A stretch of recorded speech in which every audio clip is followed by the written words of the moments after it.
Auraiya.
Attention please.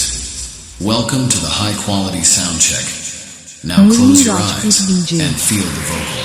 तेरा साथ मुझको निभाना, मेरा साथ तुझको निभाना, दोस्ताना.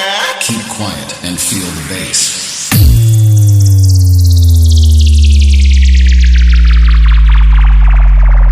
Bass test completed. Now close your eyes and feel the vocal. तेरा दिल मेरा ठिकाना, मेरा दिल तेरा ठिकाना.